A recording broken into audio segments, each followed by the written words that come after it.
को लेके हम लोग गेसिंग और जुए के अड्डे पर निरंतर छापामारी कर रहे हैं।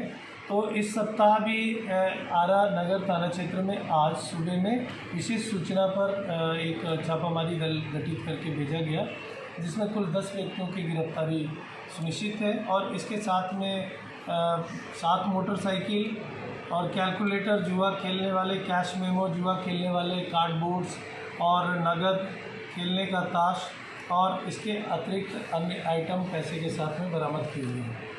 इस प्रेस वार्ता में विगत सप्ताह में जो भी हमारे कांड उद्भेदित हुए हैं उसकी भी इसमें विवरणी दी गई है, जो बरामदगी हुई है उसकी भी इसमें विवरणी शामिल कर दी गई है, और अवैध बालू उत्खनन के विरुद्ध जो कार्रवाइयाँ चल रही हैं उसकी भी विवरणी। सर, अवैध बालू वाला में आर्म्स भी बरामद हुई है? नहीं, उसमें आर्म्स नहीं बरामद हो सका था, खोखा मिला है, जो इंडिकेट कर रहा है कि जरूर कहीं ना कहीं पे एक दूसरे के ऊपर वर्चस्व को लेके फायरिंग की गई थी। और जो लोग पकड़े गए थे उनका संबंध पहले सत्येंद्र पांडे गिरोह से आया है।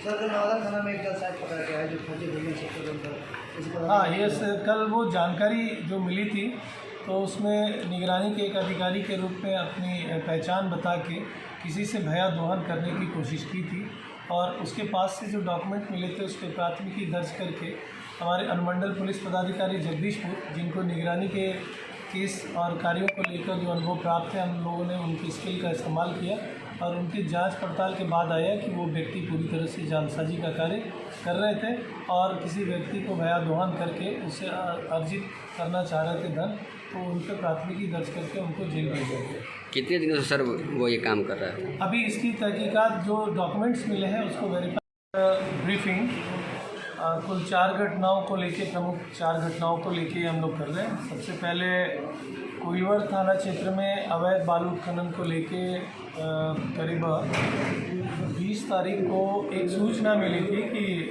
आसपास के इलाके में कुछ लोग जमा हुए हैं, जिसमें बाहर के भी लोग आए हुए हैं, और उसमें हथियार का भी इस्तेमाल हो सकता है, गोलीबारी हो सकती है, उस पर छापामारी हुई। इसमें एक 4 पहिया वाहन, एक 2 पहिया वाहन 2 और कुछ वहाँ से खोखा भी बरामद हुआ, जिसमें कि फायरिंग होने की पुष्टि हुई थी।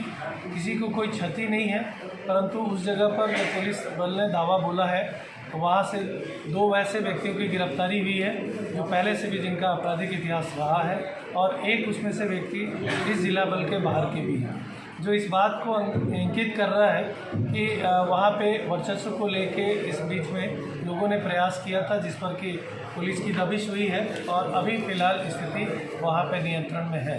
कितना खोखा बरामद हुआ था सर? इसमें नगर थाना क्षेत्र में गोली मारकर जख्मी करने का रघुटोला के पास का एक प्रकरण आया था। उस घटनाक्रम में जब डिटेल पूछताछ हुई है जख्मी से, तो जख्मी का आपराधिक इतिहास भी आया है। पहले डकैती की योजना बनाते समय लोग पकड़े गए थे मुफस्सिल थाना क्षेत्र से, और उन लोगों की तलाश दीघा थाना क्षेत्र के भी कुछ घटनाओं में हो रही है। तो उस व्यक्ति की आपराधिक इतिहास के ही आधार पर, पूछताछ के आधार पर अविलंब छापामारी हुई थी। तो उसमें राम स्नेह, जिसके ऊपर 3 आपराधिक मुकदमे पहले से दर्ज हैं, उनको भी हथियार के साथ में गिरफ्तार किया गया था। और घटनाक्रम में इस बात का भी खुलासा हुआ कि ये अपराधकर्मी किसी न किसी योजना के तहत में वहाँ पे बैठे थे, और इसी दौरान इन लोगों के आपस में ही कुछ बातचीत के क्रम में वो गोली फायरिंग हुई, जिसको एक्सीडेंटल आप कह सकते हैं। इसकी तहकीकात अभी निरंतर जारी है। 9/10 को एक व्यक्ति जो कि छोटा छोटा आइटम गांव-गांव में घूम के और फेरी का काम करके बिक्री करते थे, जिसमें कि कुछ चांदी के आइटम भी देते थे। तो प्रारंभ में उसमें 2 लाख रुपए तक की राशि की बात आई थी, लेकिन उस बात का सत्यापन हुआ है और काफ़ी कम मात्रा में, 20,000 से कम मात्रा में उसमें चांदी के आइटम की पुष्टि हुई है। इसमें 2 व्यक्तियों की अभी तक गिरफ्तारी हो गई जो घटना में शामिल है, और ये तकनीक के आधार पर अनुसंधान हुआ है।